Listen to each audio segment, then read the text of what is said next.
രാജ്യത്തെ ദശലക്ഷക്കണക്കിന് മെഡിക്കൽ വിദ്യാർത്ഥികളെയും രക്ഷിതാക്കളെയും ഒരുപോലെ ആശങ്കയിലാഴ്ത്തി നീറ്റ് ചോദ്യപേപ്പർ ചോർച്ചാ കേസിൽ നിർണായക കണ്ടെത്തലുകളുമായി CBI എത്തിയിരിക്കുകയാണ്. ചോദ്യങ്ങൾ തയ്യാറാക്കാൻ ചുമതലപ്പെടുത്തിയ വിഷയ വിദഗ്ധർ തങ്ങൾക്ക് നൽകിയ കടലാസുകളിൽ ചോദ്യങ്ങൾ കുറിച്ചെടുത്ത് പുറത്തെത്തിക്കുകയായിരുന്നുവെന്നാണ് CBIയുടെ അന്വേഷണത്തിലൂടെ വ്യക്തമായിരിക്കുന്നത്. രാജ്യത്ത് തന്നെ ഏറ്റവും വലിയ പ്രവേശന പരീക്ഷകളിൽ ഒന്നായ നീറ്റ് UGയുടെ ചോദ്യപേപ്പർ ചോർച്ചയിൽ ഞെട്ടിക്കുന്ന സാങ്കേതിക വിവരങ്ങളാണ് CBI അന്വേഷണത്തിലൂടെ ഇപ്പോൾ പുറത്തുവരുന്നത്. പരീക്ഷാ നടത്തിപ്പിലെ അതീവ രഹസ്യ സ്വഭാവമുള്ള കേന്ദ്രങ്ങളിൽ നിന്ന് ചോദ്യങ്ങൾ എങ്ങനെ എന്നതിനെ കുറിച്ചുള്ള CBIയുടെ കണ്ടെത്തലുകളിലേക്ക് നോക്കിയാൽ ബയോളജി, ഫിസിക്സ്, കെമിസ്ട്രി എന്നീ വിഷയങ്ങളിലെ ചോദ്യങ്ങൾ തയ്യാറാക്കാൻ ചുമതലപ്പെടുത്തിയിരുന്ന 3 വിഷയ വിദഗ്ധർ തന്നെയാണ് ഈ വൻ ക്രമക്കേടിന് പിന്നിൽ പ്രവർത്തിച്ചെന്നാണ് CBI കണ്ടെത്തിയിരിക്കുന്നത്. ചോദ്യങ്ങൾ സജ്ജമാക്കുന്നതിനായി പരീക്ഷാ പാനൽ നൽകിയ കടലാസുകളിൽ ചോദ്യങ്ങൾ കുറിച്ചെടുത്ത് പുറത്തേക്ക് കടത്തുകയായിരുന്നു ഒരു വിദഗ്ധൻ ചെയ്തത്.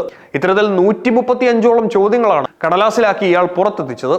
അതേസമയം മറ്റ് 2 വിഷയ വിദഗ്ധർ തങ്ങൾക്ക് ലഭിച്ച ചോദ്യങ്ങൾ കൃത്യമായി ഓർമ്മയിൽ സൂക്ഷിക്കുകയും ചോദ്യ നിർമ്മാണ കേന്ദ്രത്തിൽ നിന്ന് പുറത്തിറങ്ങിയ ഉടൻ തന്നെ അവ പേപ്പറുകളിലേക്ക് പകർത്തി എഴുതുകയുമായിരുന്നു. പരീക്ഷാ ഏജൻസി ഏറ്റവും സുരക്ഷിതമെന്ന് അവകാശപ്പെട്ടിരുന്ന ചോദ്യ നിർമ്മാണ സമിതിയിലെ അംഗങ്ങൾ തന്നെ ഇത്തരത്തിൽ ചോദ്യങ്ങൾ ചോർത്തിയത് പരീക്ഷാ സംവിധാനത്തിന്റെ വിശ്വാസ്യതയെ തകർക്കുന്ന ഒന്നാണ്.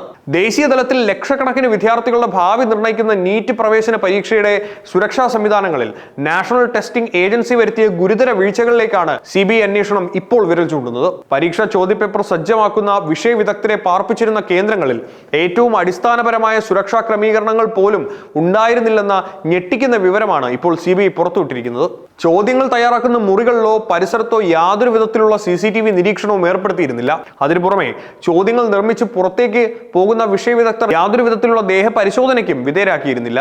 പരീക്ഷാ നടത്തിപ്പിന്റെ അതീവ രഹസ്യ സ്വഭാവം കാത്തുസൂക്ഷിക്കേണ്ട NTA ഭാഗത്തു നിന്നുണ്ടായ ഈ 2 പ്രധാന വീഴ്ചകളാണ് ചോദ്യങ്ങൾ കടലാസിലാക്കി എളുപ്പത്തിൽ പുറത്തെത്തിക്കാൻ കുറ്റാരോപിതരായ വിദഗ്ധർക്ക് അവസരമൊരുക്കിയത്. ക്യാമറ നിരീക്ഷണവും പരിശോധനകളും ഇല്ലാത്ത സാഹചര്യം മുതലെടുത്താണ് 3-ൽ ഒരാൾ 135ഓളം ചോദ്യങ്ങൾ ചാനൽ നൽകിയ കടലാസുകളിൽ നേരിട്ട് എഴുതി പുറത്തേക്ക് കടത്തിയത്.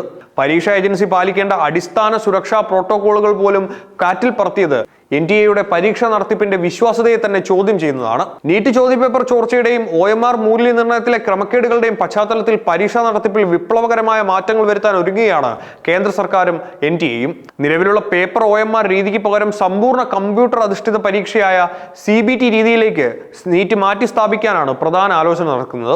എഞ്ചിനീയറിംഗ് പ്രവേശന പരീക്ഷയായ JEE നടത്തുന്ന മാതൃകയിൽ നീറ്റ് പരീക്ഷകളും 2 ഘട്ടങ്ങളിലായി പ്രിലിമിനറി, മെയിൻസ് തലങ്ങളിൽ സംഘടിപ്പിക്കുന്ന കാര്യവും NTAയുടെ സജീവ പരിഗണനയിലുണ്ട്.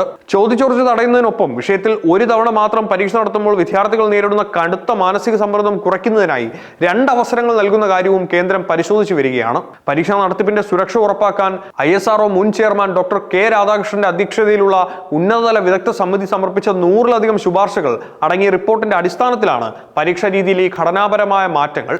വിദ്യാർത്ഥികളുടെ ഭാവി വെച്ച് പന്താടുന്ന ഇത്തരം ചോദ്യങ്ങളും ക്രമക്കേടുകളും പൂർണ്ണമായും തടയാൻ പരീക്ഷാ സംവിധാനം ഡിജിറ്റൽ യുഗത്തിലേക്ക് മാറേണ്ടത് അത്യാവശ്യമാണെന്ന വിലയിരുത്തലിലാണ് വിദഗ്ധർ. CBIയുടെ നിർണായക കണ്ടെത്തലുകളുടെ പശ്ചാത്തലത്തിൽ നീറ്റ് പരീക്ഷയിലെ മാറ്റങ്ങൾ സംബന്ധിച്ച അന്തിമ തീരുമാനം കേന്ദ്ര സർക്കാർ ഉടൻ പ്രഖ്യാപിക്കുമെന്നാണ് പ്രതീക്ഷിക്കുന്നത്.